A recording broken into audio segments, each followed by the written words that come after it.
चल बेटा 9th class का एग्जाम पेपर सॉल्व कर रहे हैं हम सेकंड शिफ्ट का। ठीक, देखो बेटा पहला क्वेश्चन, पहले का डी, इजी आंसर है। क्या होता है बेटा जिसकी वजह से मिट्टी का बर्तन ठंडा होता है? बाष्पीकरण होता है बाहर, इसलिए वो ठंडा हो जाता है।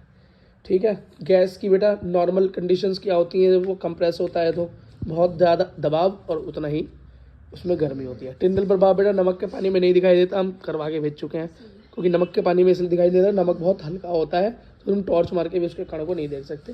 बाकी दूध में कन्फ्यूजन थी तो मैंने आपको समझाया था कि दूध में दिख सकता है अगर वो दूध आइडियल कंडीशन में है तो।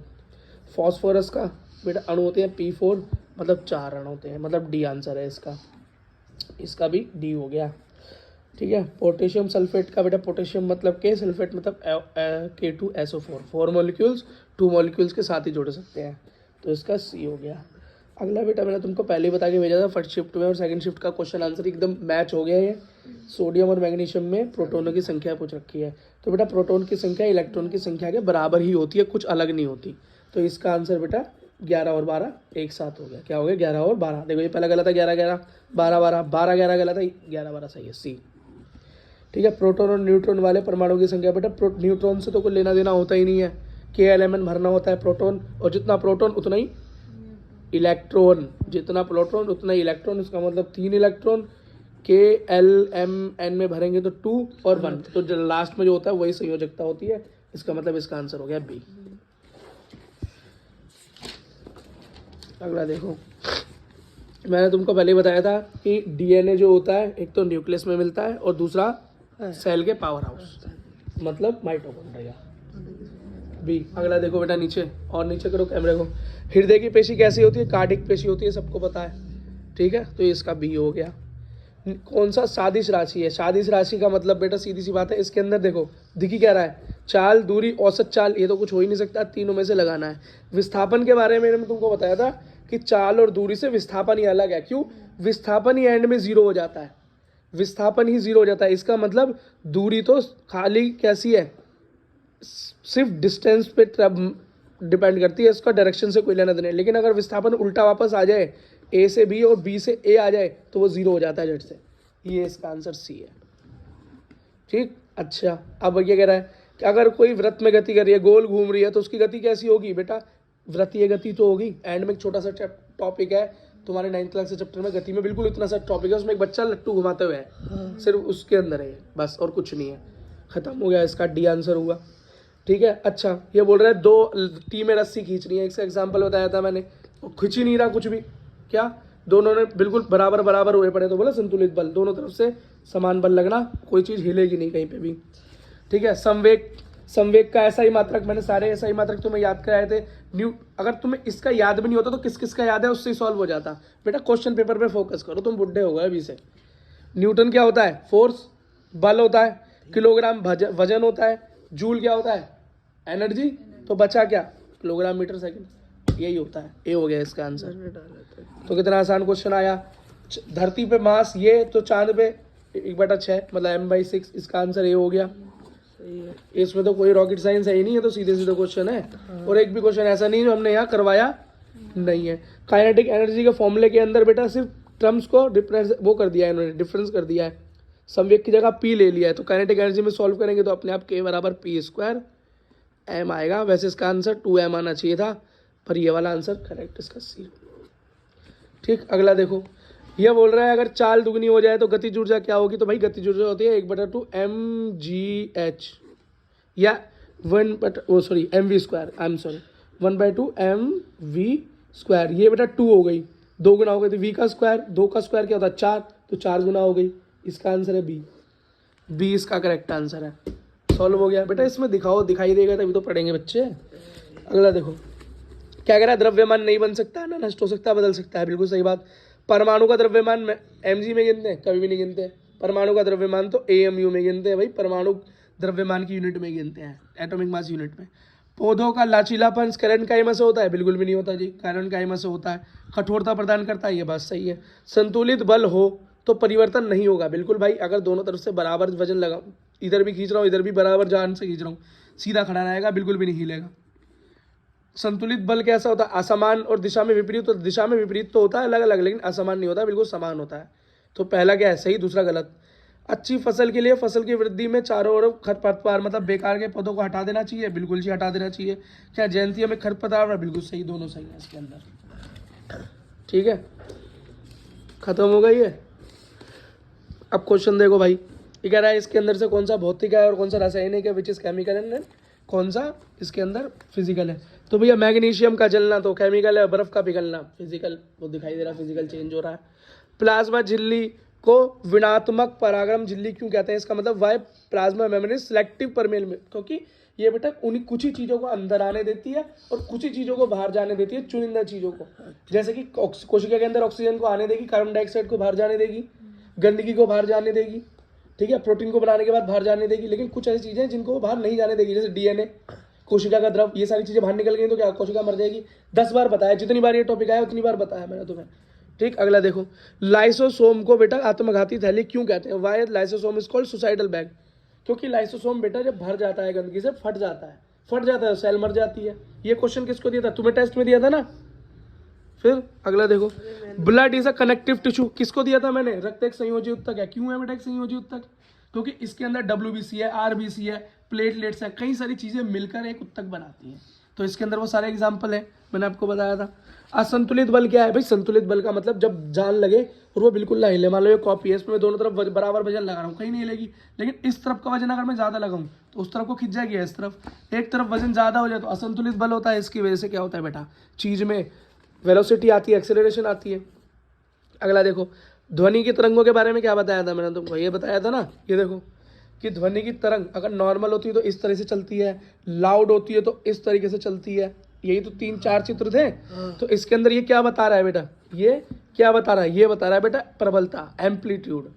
अगर ये ऊपर बढ़ रहा है तो क्या बता रहा है, एम्पलीट्यूड तो बता रहा है हल्की वॉइस का कम।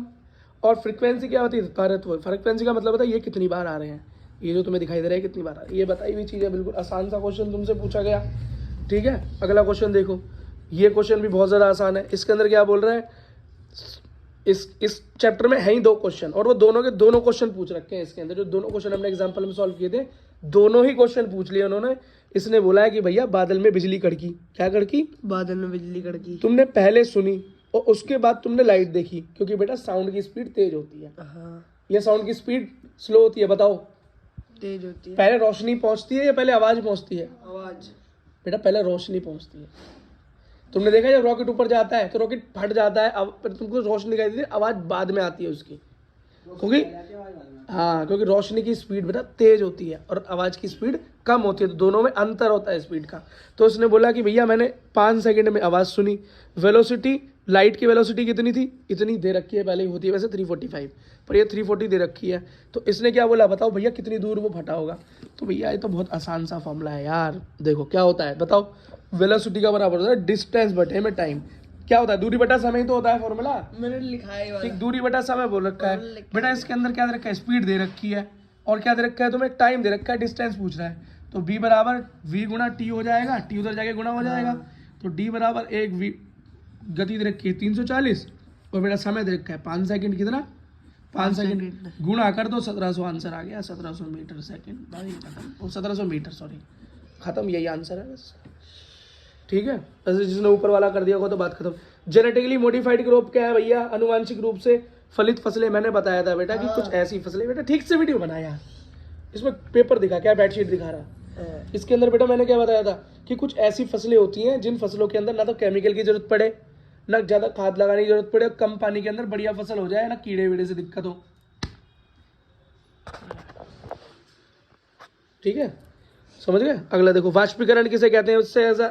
इससे ज्यादा आसान क्वेश्चन क्या होगा। वाष्पीकरण का क्या मतलब है बेटा, जब सरफेस ऑफ वाटर से सूरज की रोशनी पड़े या गर्मी पड़े, हवा पड़े, ये वाष्प में बदले। इसके कारण क्या होते हैं, किन कारणों से ये बढ़ता है। तो पहला तो सनलाइट है, सूरज की रोशनी मतलब तापमान बढ़े और वायु का वेग बढ़े, वायु का वेग बढ़े, ये 2 ही तो कारण है। और कौन सा तीसरा कारण है इसके अंदर। ठीक है, अगला देखो, ये कह रहा है फॉर्मूला बताओ कैल्शियम ऑक्साइड का, CaO, बात खत्म। कैल्शियम ऑक्सीजन, सोडियम सल्फेट का Na2SO4, बेटा इसको थोड़ा बंद कर देना, और पोटेशियम क्लोराइड का KCl, खत्म। अगला देखो, ये कह रहा है भैया 3 type of plastid in the function of implant. ये कह रहा है कि पादप कोशिका में उपस्थित 3 प्रकार के प्लास्टिड का काम बताओ भैया। 3 तरह के प्लास्टिड मतलब कलर वाले 3 ही उत्तक होते हैं। एक बताया था मैंने तुमको क्लोरोफिल जो कि हरा रंग देता है, ठीक। एक होता है क्रोमोप्लास्ट, एक होता है ल्यूकोप्लास्ट। बस यही बात थी, यही क्वेश्चन था, ठीक है। उत्तक से जो हमारे शरीर में वसा का भंडारण करते हैं, सेम बेटा वही लड़कियों वाला आ गया, इसका नाम एडिपोज है। एडिपोज उत्तक, adipose tissue. Connective tissue fluid matrix, ऐसा संयोजी उत्तक जो कि तरल हो। तो खून है बेटा, वो तो ब्लड है, खून ही तो गीला है। Tissue present in brain, brain के अंदर कौन सा मिलता है? न्यूरॉन मिलता है। बताया था ना, न्यूरॉन का चित्र बताया था तुमको, बताया ना न्यूरॉन का चित्र। तो न्यूरॉन इसका आंसर हो गया, खत्म हो गया। अब देख लो बेटा अगला क्वेश्चन देखो, सेम ये वाला क्वेश्चन कहाँ से आया है? एग्जाम्पल से आया है, जो हमने बुक में एग्जाम्पल सॉल्व किया था ट्रेन वाला, सेम का सेम क्वेश्चन उठ के आ गया। कह रहा ट्रेन रनिंग ए speed 90 kilometre per hour, 90 kilometre की स्पीड से चल रही है, ब्रेक लग गया, प्रोड्यूस अ यूनिफॉर्म एक्सेलरेशन। इसमें कैसा? माइनस का 0.5, एक यूनिटी भी चेंज नहीं है इसके अंदर। मतलब यूँ ना कि कुछ चेंज हो, कुछ भी चेंज नहीं है, सेम टू सेम क्वेश्चन पूरा का पूरा ऐसा का ऐसे ही क्वेश्चन दे रखा है, ठीक है। अगला क्या दे रखा है? ये कह रहा है भैया डिस्टेंस निकालो। क्या डिस्टेंस निकालो? जब ट्रेन रुके, मतलब डी पूछ रहा है या, और तुम्हें पता है शुरुआती स्पीड तो ये हो गई यू, और बराबर वाली स्पीड 0 हो गई, कोई लास्ट में वो रुक गया, ठीक। इसके अंदर कौन सा फॉर्मूला लगेगा? तो भैया इसके अंदर सबसे पहले तो हम ये लगाएंगे कि पहली स्पीड क्या है? 90 किलोमीटर पर आवर। तो 90 किलोमीटर प्रति घंटा को बेटा मेरे को इसको मीटर पर सेकंड में चेंज करना पड़ेगा, क्योंकि यहाँ मीटर पर सेकंड में दे रखी बाकी यूनिट। तो किससे गुना होगी 90 की किलोमीटर में? 5/18। कैसे बेटा? घंटे और किलोमीटर को आपस में नीचे काटोगे तो 5/18 आता है। तो आंसर आया 25 मीटर बाई सेकेंड। यह आ गई इनिशियल स्पीड, ठीक। अब तुमको क्या है? एक्सेलरेशन क्या है? माइनस 0.5 मीटर सेकेंड का माइनस इनवर्स, ठीक है। अब इसमें फॉर्मूला लगा दो, v equals to u plus AT। और v तुम्हें पता है ये तो वैसे ही 0 है, ठीक है। तो 0 बराबर u क्या है? 25, a क्या है? एक्सेलरेशन क्या है? Minus 0.5 into T. तो माइनस से क्या हो गया है? माइनस 0.5 इंटू टी बराबर 0। 0 से उधर भेज दो 25, 0.5 गुणा टी, टी इधर रह गया, उधर भेज दो 25/0.5। पॉइंट से पॉइंट हटा, ऊपर 10 आया, 5 दूनी 10, 25 दूनी 50। तो तुम्हारा क्या आ गया टाइम? 50 सेकेंड टाइम आ गया। क्या आ गया? 50 सेकेंड। अब बेटा निकालनी है दूरी, तो उसमें फॉर्मूला लगा UT plus half AT square, ठीक है। तो S बराबर U क्या है? 25, टाइम क्या है? 50, ये निकल के आया ना, प्लस हाफ एक्सेलरेशन क्या है? माइनस 0.5, और टाइम क्या है? 50 का स्क्वायर। तो क्या हो गया? 25 इंटू 50, अब प्लस माइनस हो गया 1/2 गुणा 0.5 गुणा 50 का स्क्वायर खोल दो तो क्या हो जाएगा? ये 2500, 25 बचे 25, 00, पॉइंट गया 10, ये कटा 2 से कटा, कितना आया? 1 2 5, 125, 125 की इससे गुणा कर दी, और इसकी आपस में गुणा कर दी, हो गया 1200 माइनस 625। तो बेटा तुम्हारा आंसर निकल के क्या आ गया? 625 से निकल के आ गया 625 मीटर, ये आंसर था। और ये बेटा कोई क्वेश्चन नया तो किया नहीं है, ये क्वेश्चन तो हमने सॉल्व किया हुआ है पहले भी, ठीक है। अगला देखो नीचे, ठीक। एक ये हो गया, और दूसरा क्वेश्चन ये रहा, सेम वही एग्जाम्पल का, एक ही सिंगल क्वेश्चन करवाया था मैंने, दूसरा करवाया भी नहीं था, वही का वही आया है। देखो ये देखो, जो बेटा वीडियो भी देख के गया होगा ना, उसने भी सॉल्व कर दिया होगा। साउंड वेव की फ्रिक्वेंसी दे रखी है, फ्रिक्वेंसी कितनी दे रखी है? 2 किलो हर्ट्स। और मैंने बोला था किलो हर्ट्स को हर्ट्स में बदलते हैं, 20,000 तो 1000 से गुणा कर देते हैं। किससे? 1000 से गुणा कर देते हैं। कितना हो जाएगा? 2000। अगला क्या दे रखा है इसके अंदर? वेवलेंथ मतलब लेमडा दे रखी है, तरंग दैर्घ्य मतलब 0.5 मीटर दे रखा है, ठीक। बेटा फॉर्मूला एक सिंगल फॉर्मूला था, मैंने कहा था यही याद कर लेना, लैम्डा इंटू फ्रिक्वेंसी, खेल खत्म। इन दोनों की आपस में गुणा कर देना, तो 2000 गुणा 0.35, आंसर तुम्हारा आ जाएगा, बस। और तो कुछ था ही नहीं इसमें। और कोई समय पूछे तो तुम्हें पता है वेलोसिटी का फॉर्मूला होता है डिस्टेंस अपॉन में टाइम। तो टाइम का फॉर्मूला क्या हो गया बेटा? टाइम का फॉर्मूला हो गया डिस्टेंस अपॉन में स्पीड। बस इसके अंदर इसे पुट कर देना। अगर ये काटा ना जा रहा हो तो दिखाता हूँ, 00 से 00 गया, 35 दूनी 70, समझ में आ गया? और गुणा 2 से मल्टीप्लाई करोगे तो क्या हुआ 700 मीटर बाई सेकंड और टाइम निकाल देना। अगला क्वेश्चन क्या है, मैक्रो न्यूट्रिएंट्स क्या है बेटा, वो पोषक तत्व कौन से होते हैं, कौन से भी लिख दो। कैल्शियम और चाहिए हमें, आयरन चाहिए हमें, कौन से वाले है ना, क्वेश्चन में? ये है ना, कौन कौन से पोषक तत्व चाहिए होते हैं हमें, हाँ ये वाला कर लिया। है ना। आयरन चाहिए होता है, कैल्शियम चाहिए होता है, मैग्नीशियम चाहिए होता है ना, सोडियम भी चाहिए होता है। देखो इसका बेटा वो बताना है सिंबल, तो मैग्नीशियम का Mg होता है, Mg। पेपर में दिखाना, दिख तो रहा नहीं, दिख तो रहा है। कहाँ दिख रहा है, तुझे दिख रहा है। मैग्नीशियम का Mg, कॉपर का Cu, आर्गन का Ar, पोटेशियम का K, बोरोन का B, सोडियम का Na। जिसको याद होंगे कंपोनेंट, याद करने की ट्रिक बताई थी, वो ठीक कर देगा। ठीक है, अगला देखो, ये कह रहा है आवेशित कण की उपस्थिति के बावजूद कोई परमाणु उदासीन क्यों होता है। तो ये कह रहा है भैया उसके अंदर तो इलेक्ट्रॉन भी है, परमाणु के अंदर तो इलेक्ट्रॉन भी है, प्रोटॉन भी है, उसके बाद भी प्रोटॉन प्लस का, नेगेटिव ये माइनस का, फिर भी उसके अंदर कोई आवेश क्यों नहीं है, कोई चार्ज क्यों नहीं है। क्यों? क्योंकि बेटा जितने प्रोटॉन उतने ही इलेक्ट्रॉन। अगर 10 इलेक्ट्रॉन है तो 10 ही प्रोटॉन है, प्लस और माइनस क्या हो जाता है, कैंसिल आउट। इसलिए बेटा ये न्यूट्रॉन ये न्यूट्रल रहता है, क्या रहता है, न्यूट्रल रहता है, कोई आवेश इस पर नहीं रहता है। मैंने बताया था तुम्हें पहले। और इसी बात को कौन प्रूफ नहीं कर पाया था, तुम प्रूफ नहीं कर पाए थे बेटा, रदरफोर्ड नहीं कर पाया। देखो नीचे आइसो बार क्या होते हैं, समभारिक कौन होते हैं, जिनका वजन बराबर होता है, हाँ। जिनका एटॉमिक मास सेम होता है लेकिन एटॉमिक नंबर डिफरेंस होता है। इसका एग्जांपल आयरन और निकेल है, और उसमें कार्बन के भी कुछ एग्जांपल दिए हुए हैं। नीचे देखो structure of Golgi apparatus। Golgi apparatus का तो बेटा मैंने पूरा चित्र तुम्हें समझाया हुआ है, किस तरीके से काम करता है गोल्जी apparatus का काम क्या होता है बेटा, पेपर में focus. Function of nucleus in cell, बेटा केंद्र का काम क्या होता है, सेल के केंद्र का काम क्या होता है। नीचे करो बेटा, केंद्र के अंदर ही तो डीएनए होता है, इसके अंदर तो आरएनए होता है, इसी में तो प्रोटीन बनता है, इसी के अंदर तो सारी इन्फॉर्मेशन होती है, हमारी सारी जानकारी तो इसी के अंदर होती है। देखो प्रो कैरियोट और यू कैरियोट के बीच में डिफरेंस बताए 3, मैंने तो याद कराया तुम्हें 5। क्या है प्रो कैरियोट बेटा, प्रो कैरियोट वो वाले उस तरह के सेल होते हैं जिनके पास अपना डीएनए नहीं होता, आरएनए होता है, जिनकी न्यूक्लियस ढकी हुई नहीं होती। जैसे कि बैक्टीरिया, वो ऐसे वायरस, कौन सा वायरस हो गया, कोविड का वायरस हो गया, जुकाम का वायरस हो गया। और यूकैरियोट का है, हम जैसे बड़े उन्नत सेल, ये सिंगल सेल के होते हैं, एक ही सेल में सब कुछ होता है, ये मल्टी सेल के होते हैं। प्लाज्मा मेम्ब्रेन और सेल मेम्ब्रेन, कोशिका भित्ति और कोशिका झिल्ली में क्या अंतर है। कोशिका झिल्ली सब में होती है, लेकिन कोशिका भित्ति सिर्फ और सिर्फ पादप कोशिका में होती है। मतलब cell wall present in plant cell only, लेकिन एनिमल सेल के अंदर और प्लांट सेल के अंदर प्लाज्मा मेम्ब्रेन दोनों के अंदर पाई जाती है। जो भी जीवित चीज होगी सब में पाई जाती है। ये मैंने चीज़ें बता रखी है तुमको।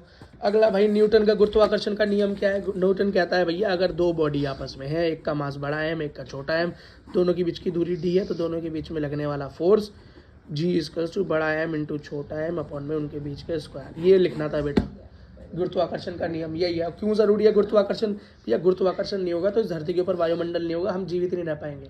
गुरुत्वाकर्षण नहीं होगा तो धरती सूरज के चारों ओर सेम डिस्टेंस पे नहीं होगी, मून हमारे चारों तरफ नहीं होगा, और ये बेटा लाइफ कभी भी फॉर्म नहीं हो सकती। तो ग्रेविटेशन तो इसलिए ज़रूरी है ना। एक पत्थर को बेटा ऊपर उछाला गया, कहाँ उछाला गया? ऊपर। सेम क्वेश्चन लड़कियों से रिपीट हुआ है, ये फर्स्ट शिफ्ट की लड़कियों वाला एग्जाम जो है लड़कों वाला का चेंज हो गया ना। देखो क्या कह रहा है, शुरू में हमने पत्थर उछाला, मतलब शुरुआती स्पीड दी इतना मीटर पर सेकंड। कह रहा है जो ऊपर की तरफ गया तो एक्सेलरेशन माइनस होगी ना, ग्रेविटी माइनस ही तो होती है, ऊपर की तरफ घटती है, तो मैंने बोला था माइनस आती है। नीचे देखो अंत में बेटा जीरो हो जाएगा, क्योंकि पत्थर किसी डिस्टेंस पे जाके तो जीरो हो ही जाएगा, और फिर ऊपर से नीचे गिरेगा। लेकिन ऊपर से नीचे गिरेगा या तो किसी ने पूछा नहीं, ये पूछा कि ऊपर जाने तक की पूछी। तो बेटा इसका तो यही फॉर्मूला है, v² - u² = 2as।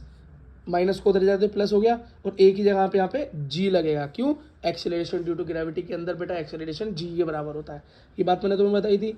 अंतिम वेग 0, प्रारंभिक वेग 40, 2 गुणा u का स्क्वायर, मतलब किसका? u का स्क्वायर, मतलब 40 का स्क्वायर प्लस 2, और g कितना है बेटा तुम्हारा, कितना रखा है? -10, और हमें s मतलब डिस्टेंस निकालना है।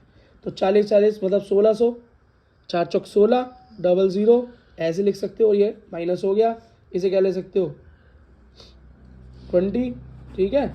और बेटा -20, 40 × 40, 40 × 40, ये निकल के आया बेटा तुम्हारा 80। ठीक है, 80 तुम्हारा डिस्टेंस निकल के आया, इसने बोला जो पत्थर है तुम्हारा ऊपर तक 80 का डिस्टेंस ट्रैवल करेगा। टोटल कितना ट्रैवल करेगा भैया, 80 ऊपर गया तो 80 तो नीचे आएगा, तो 80 प्लस 80 कितना हो गया 160, 160। और बोल रहा है डिस्प्लेसमेंट कितनी तय करेगा भैया, 0 तय करेगा। बताओ क्यों, यहाँ से फेंका ऊपर गया, वहीं से नीचे उसी पॉइंट पे वापस आ गया, तो डिस्प्लेसमेंट क्या हो जाती है, अगर उसी पॉइंट से उसी पॉइंट पर वापस आ जाओ तो विस्थापन 0 हो जाता है, विस्थापन 0 हो जाता है। यही शुरू में था, यही एंड में था, 10 बार पहले ही बता चुका हूँ। विस्थापन और बेटा दूरी में कई बार अंतर भी आ जाता है, पर अब नहीं आया। ठीक है, ये देखो कह रहा वायु में उपस्थित किसी भी गैस का नाम लिख दो, तो ऑक्सीजन है, कार्बन डाइऑक्साइड है, नाइट्रोजन है, हाइड्रोजन है, कुछ भी लिख देते। मिश्रण के 2 प्रकार, कुछ भी लिख देते भाई। मिश्रण के 2 प्रकार, 2 टाइप, वैसे 2 प्रकार होते हैं, होमोजीनस और हेट्रोजीनस, मतलब समांगी और विषमांगी। समांगी और विषमांगी यही तो 2 बताए थे। तो मैं अगला देखो, इसमें क्या लिखा है, विलयन को परिभाषित कीजिए। भैया विलयन क्या है, विलयन कोई समांगी मिश्रण होता है, 2 या 2 से ज़्यादा चीज़ें आपस में मिलकर बना देती हैं, जैसे कि पानी के अंदर चीनी। और क्या हुआ, यही तो बताया था।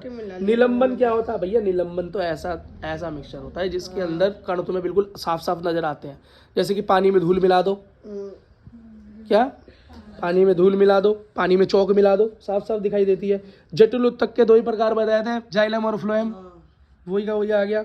जाइलम के अंदर क्या होता है, मृत। बेटा ठीक यही चीज आ गई ना, जो लड़कियों का रिपीट था, सेम लड़कियों का क्वेश्चन रिपीट हो गया। फ्लोरीन था वो तो। ठीक है, सेम रिपीट हो गया। हमको पता है बेटा फ्लोएम जिंदा होता है, सेल ठीक है, लेकिन इसके अंदर मरा हुआ क्या होता है, इसके फाइबर, ये मैंने बता के भेजा। अगला, फ्लोएम का काम क्या है बेटा, फूड को ट्रांसपोर्ट करना, बना हुआ फूड काम अंदर पत्तियों में।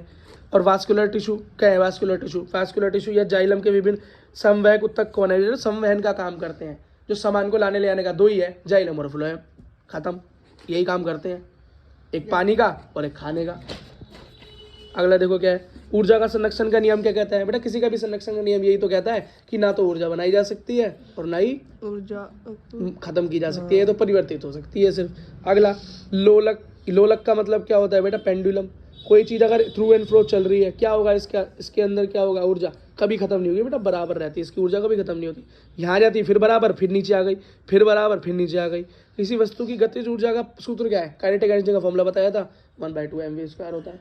किसी का स्थितिक ऊर्जा का सूत्र क्या है, तो बेटा स्थितिक ऊर्जा मतलब पोटेंशियल एनर्जी का फॉर्मूला mgh होता है। इसी के साथ बेटा पेपर सॉल्व।